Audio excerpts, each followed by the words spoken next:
0, 1. Let's get started.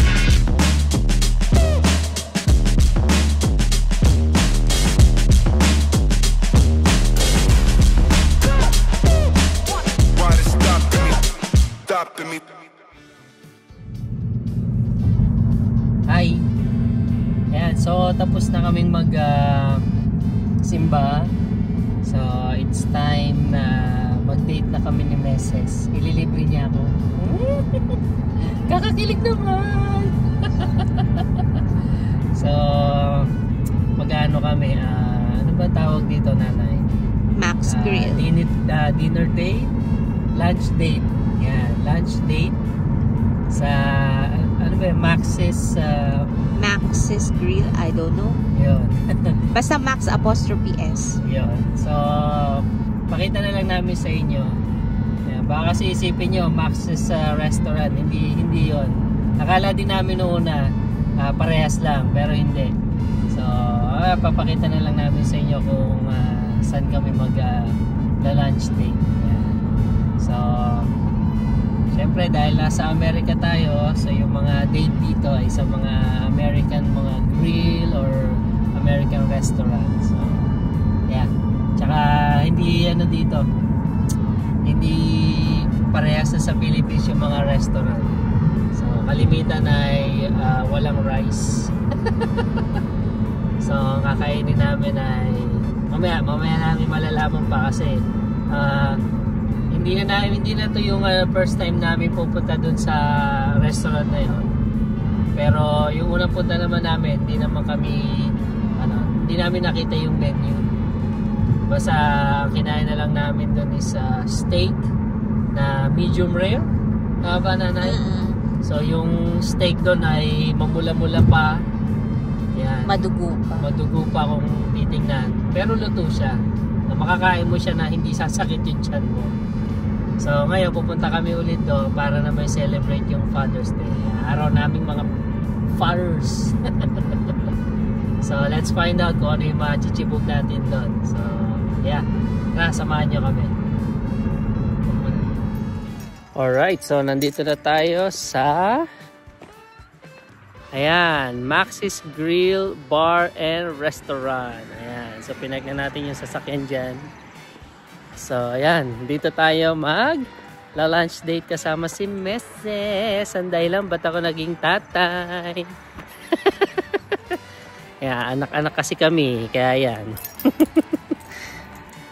So let's eat here and let's find out kung anong mga pwede nating kainin. Ayan, hindi pa kasi kami nakakita ng menu dito. So alamin natin. Tara, let's go.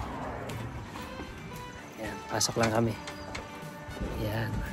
So double door dito. Ayan, doon kami nag-gathering sa banda doon. Ayan. Ayan, dito tayo sa reception. Ayan, dito muna kami sa reception. Kailangan namin table for 2 please. 2? Yes. Perfect. And do you want a booth? Is the booth okay? Sure. Okay. Do you have preference on dining area, bar area? No. Any place will be. Perfect.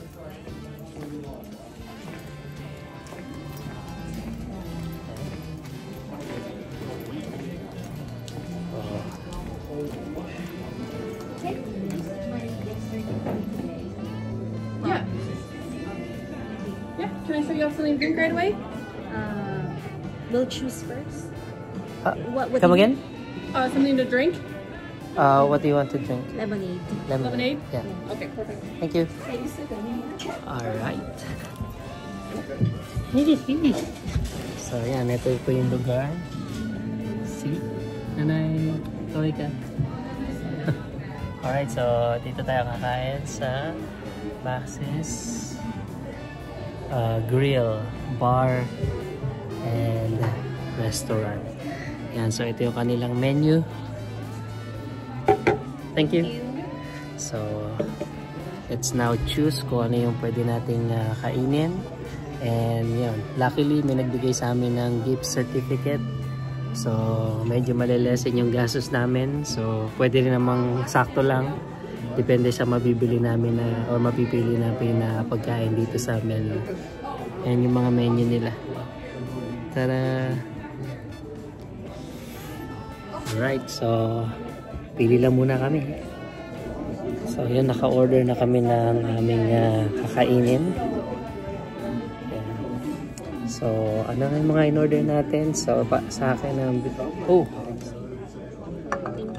thank you. So ayan, dumating agad yung order namin, salad. Yeah.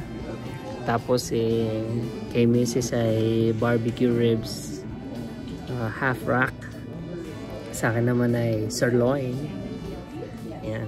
So ito pa lang yung ano.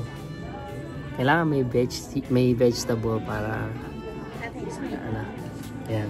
Wait lang. Pipicture lang ako ni Mrs.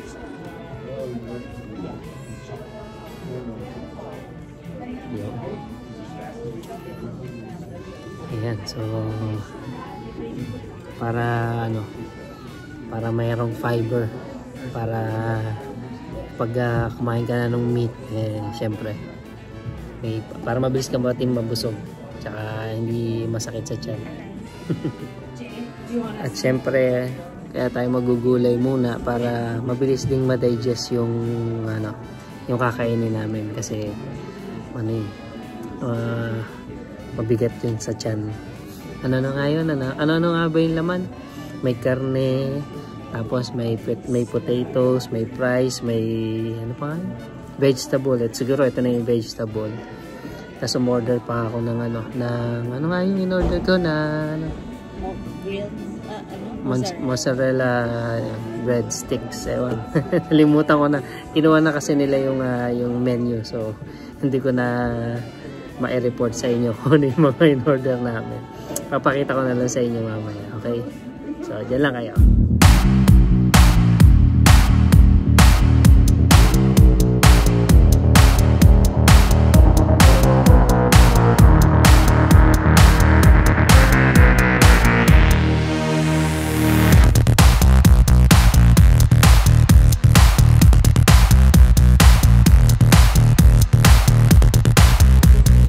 At ito na, after ilang minutes, ito na, dumating na yung aming food. Tada! Sirloin, barbecue ribs, half wrap. Kalahati pa lang yan, pero pandiinan na. Sa akin naman, sirloin. Well done. Baka kasi hilaw eh. Mahirap kainin. Thank you sa sponsor. Sino? Hindi ko yung sponsor. Ay, hindi daw siya yung sponsor. Salamat po sa gift certificate. Ito pa, yan. So yun, makakain na kami. Yun, sa kanya lang daw binigay. Comment pa ng comment eh. Kaya makakain na kami. Alright, so ubusin muna namin to. Tatry namin. Pag hindi naman naubos, pwede naman namin take out. Alright, so kain lang muna kami. Let's eat! Happy Father's Day! At ayun, natapos na kami sa pagkain. Siyempre, di namin naubos kasi masyadong marami yung serving. Kaya si Mrs. ay nagsisharon. So, kailangan namin siyang ito-go. No? So, yung take-out dito is to-go.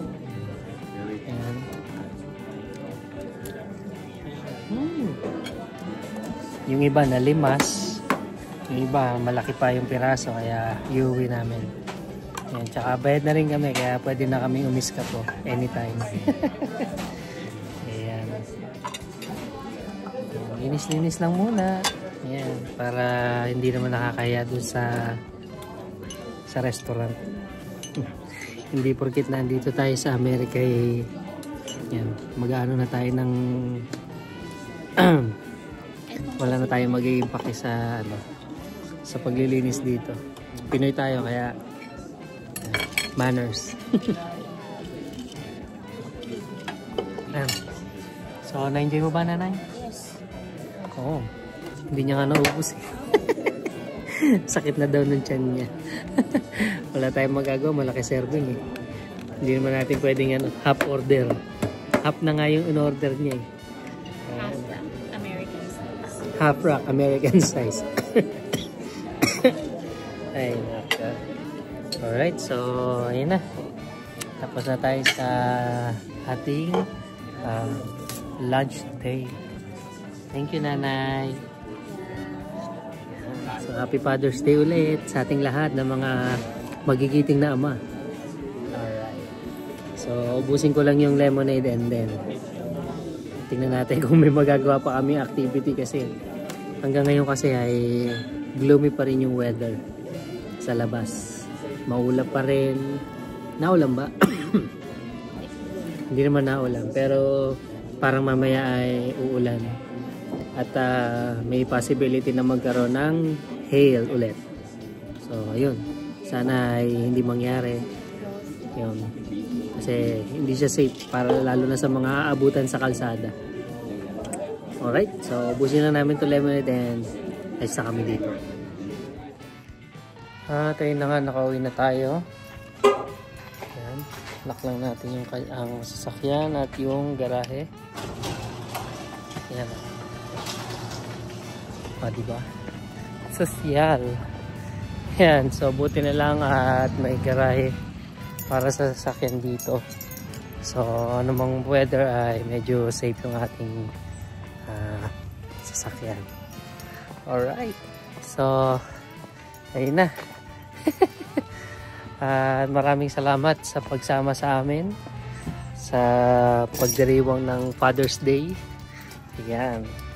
So, sa mga father dyan, sa father ko, sa mga naging ama sa aking buhay.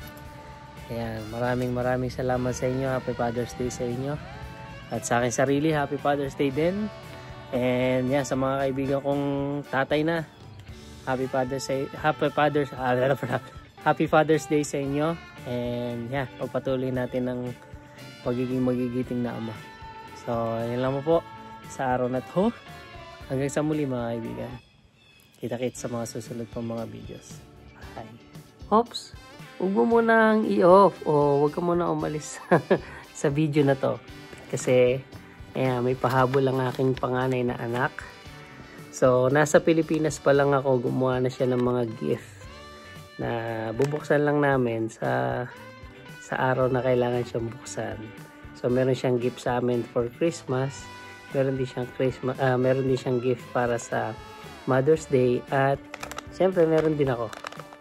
Ayan, so tara, i-open natin at silipin kung ano meron dito. So ayan, nakalagay dito, chips. Open it at Father's Day. Ayan, napaka-sweet naman ng panganay ko. Thank you, Ate Cassie. Love you. Ayan, so open na natin. Ate, pupunitin ko na ha. Ayan, tingnan natin kung ano ba ang laman nito. Yun. Ayun. Chips nga! Parang ano siya, ano nga to, hindi ko maalala pero ayan, basta chips yan. Mukha nga naman chips. May fold pa, may mga tiklop-tiklop pa. Kaya mukha siyang chips. Okay, at sa bawat chips, merong yan, message. Sa unang chips, miss you so much. Yan, miss na rin kita ate. Love you. Konting tiis na lang. And then, see you soon. Yes. See you soon ate. Isa pa. Yan. Siyempre yung pagbati niyo sa akin. Happy Father's Day. Yan. Salamat anak. And then meron pa. Oops. Be safe. I miss you. Ayan o. Oh. Opo anak. Lagi namang nag-iingat si tatay lagi. And yan o. Love you so much. I love you so much anak. Thank you sa gift mo sa akin. Sa Father's Day. I love you so much. Thank you. Ayan. So, napaka-sweet naman ng aking ate. Ayan. Sa panganay kong anak. Ayan. Talaga hindi namin binuksan kasi nga, bilin niya sa akin. ay bubuksan ko lang yan kapag yun, tama na yung tama na yung time at doon sa mismong event siya bubuksan. Ayan. Alright, so yun lamang ang idudugtong ko sa video na to. Maraming salamat sa panonood and see you sa susunod na video. Bye-bye!